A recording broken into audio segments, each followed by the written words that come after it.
Os! Welcome back to The Singing Samurai. Today's video is on the reward system of the brain and the most important factor in using the reward system of the brain to help our students become addicted to practice, to coming to lessons, or to going to the dojo.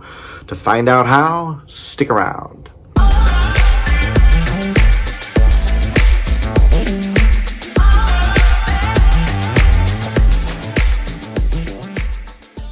Okay, what do I mean by the reward system of the brain and addiction? It's pretty loaded stuff, right? So the reward system of the brain is basically an evolutionary tool to help guide human beings to make decisions that will help them survive. So, back in the day when we didn't really have civilization, we were just running around, the fields and the plains and the caves and the jungles and what have you. Hunting was a lot of work, and scavenging for food was a lot of work, and we didn't really know maybe exactly what to eat or what to hunt. And so we'd had to have a way of our body communicating to us, hey, that was a good thing that you did, do it again. It was a way of our body knowing, oh, I should do this again, but I should avoid that. And things that were typically really stressful or anxiety producing would be things that we would avoid, and things that we would feel good about doing, feel good about after we did and while we're doing, we would go and do those things. And so this makes a lot of sense, especially when you consider like sugar and how that impacts the brain and how easy it is to kind of become addicted to that because it always rewards you. And so the reward system of the brain is a really important foundational tool in how we, again, understand how we exist in time and space and what we need to do to meet the goals that we have. And the most important factor in implementing the reward system in our practice, in our lessons, and in the dojo is with anticipation, appropriate anticipation. So before I get to that, let's talk about the kind of the chemical process of the reward system and why anticipation matters so much. Dopamine is a chemical communicator in our brain, and it tells us this is what's happening, or this is what's going to happen, or this is what you should expect to happen. So when we are about to do a given task, when we're about to sing, when we're about to practice in the studio, or about to go to a lesson, or about to go to a dojo, we're going to have a test, or we're going to have a performance, or all those things. Dopamine is telling us, hey, this thing is about to happen. You're deciding to go and do this. This is what you should expect. If every time you have that experience, that thing that you're going to go and do, and that experience ends up being positive, then dopamine is going to tell you, hey, this thing that you're going to do that's always positive is going to happen, so you should be excited about it. Right? But if every time you do that thing, it's a negative experience, every time you go and you have this anticipation and you anticipate that it's going to be bad, it's probably going to be bad.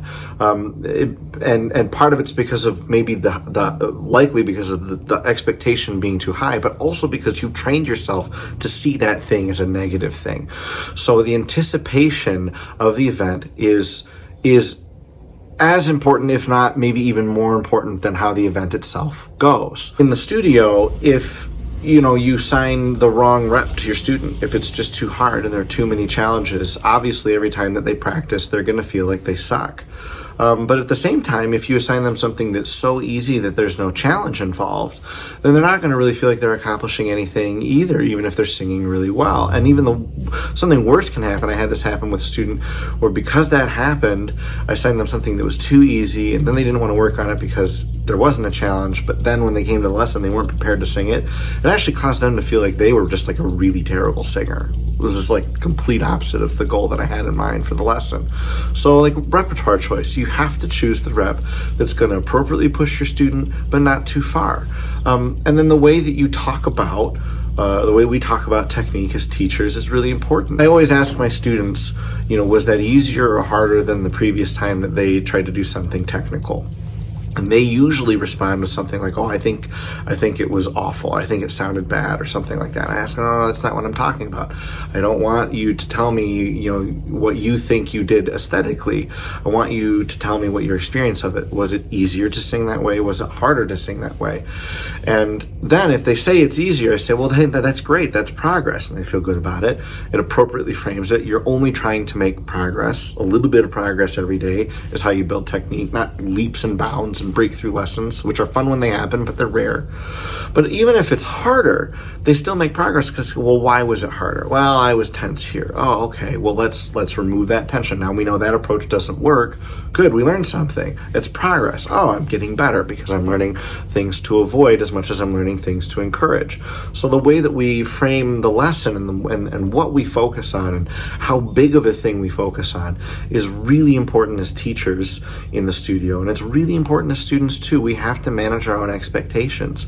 And in the dojo, it's the same thing. If you think that you're going to go onto the mat and you're going to learn this really complicated series of techniques, or you're going to, win every sparring match, or whatever it is, as a student, you're probably going to get disappointed a lot. But if you go in and you're going to work on punching mechanics, or you're going to work on, your break falls that day, or you're going to work on, some foundational basic, and a little piece of it here or there, some other little small detail that you can improve upon in that time in the dojo and that time on the mat, you're going to feel better about your progress. And then you're going to come back the next day and be like, I can do that again. I can at least do that again. I unfortunately have a lot of stories of students coming to me and saying, oh, my previous teacher was so mean, or they were so unkind, or they, I had these terrible things said. And those terrible things, they really stick with us. They hurt.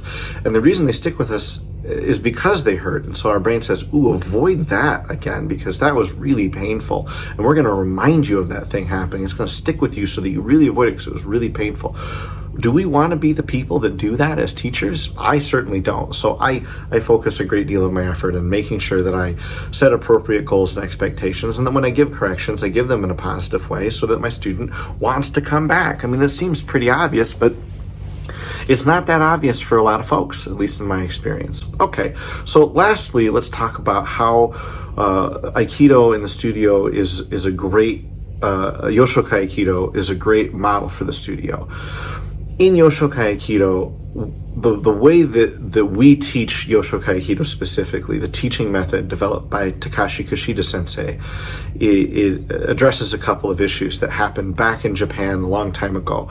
It wasn't totally uncommon for people that taught, teachers that taught, they would maybe hide certain aspects of techniques from their students so that they would always be on top. That no matter what, there'd be something that their students would be missing, and because they missed that, or something was hidden, or something was disguised, that the teachers would always be in a superior position. And it was an egotistical way of teaching. Kushida sensei hated that. And so he took painstaking efforts to show very clearly, this is how the technique works, this is why it works. I'm going to demonstrate it for you. I'm going to tell you how the technique works. I'm going to demonstrate it again with a very specific correction. This is the only thing I want you to focus on. I'm going to demonstrate it one more time, and then you train. And then he would watch, see how the students took that correction, and he would alter it or modify it or change it depending on how people were training. But always with the system of demonstrate, explain the technique, demonstrate it, show a very specific correction, and then demonstrate it again, and then you keep going. And that way it ensured that nothing was hidden from anybody. And shocker, he was the most popular teacher in the dojo that he taught in Japan for Yoshinkan Aikido at that time, which was the biggest and the most famous dojo of Aikido in Japan at the time. He also worked with the Tokyo Riot Police and trained them, and was a very, very, very effective instructor. And I think the biggest portion of that, because he was able to access the reward system of the brain, aside from the clear instruction, people felt like they were making progress. And so even though training in Aikido can be very challenging, there are a lot of pieces to it, just like the vocal studio. Being able to clearly explain what's going on and then say, this is the goal that you need to meet for the next 20 minutes or 10 minutes. And then you can actually meet that goal. You're going to feel better, and you're going to come back and do it again, even though it's really challenging. The people that I train with, I've been training with for 20 years. Like, these are people that are in it for the rest of their lives. And so, if you find that Yosokai Aikido is something that you want to do, you typically stick around and you keep doing it because it's a really rewarding experience, right? And no doubt, because we have the appropriate anticipation and you meet those expectations and your brain rewards you. And so it's like becoming addicted to training. The coolest thing to think about is something like the previous video that, when you practice in Yosokai Aikido and because of the vestibular stimulation, you build procedural memory better and faster. And, you build your technique better and faster because of the stimulation. The same thing is true for accessing the reward system of the brain when it comes to physical activity. If the more positive your physical activity and learning how to do something technical in nature is, your brain is going to say to you, hey, the next time you do something that's physically, technically demanding, you're going to have a really great time. So if you have a really positive experience training in Aikido, for example, or any other system that you might, have this appropriate expectation, these appropriate anticipation, and then the reward, it lends to any other activity that you do that's similar in nature. Singing and learning how to sing is highly technical in nature. Training in Yosokai Aikido or other combat systems certainly could fit this bill, is highly technical in nature. And so if you have success in one, you're going to have success in the other. So if you have success in the studio, you're going to have more success in the dojo. If you have success in the dojo, you're going to have more success in the studio. So it's a win-win. So now we got two big reasons. You study in Yosokai Aikido, you get the vestibular stimulation, which is going to help you build technique better, faster, stronger in the studio, as well as on the mat. And because of the nature of the way that we teach Yosokai Aikido, you're going to have a better, more positive experience on the mat. You're going to become, potentially addicted to that training.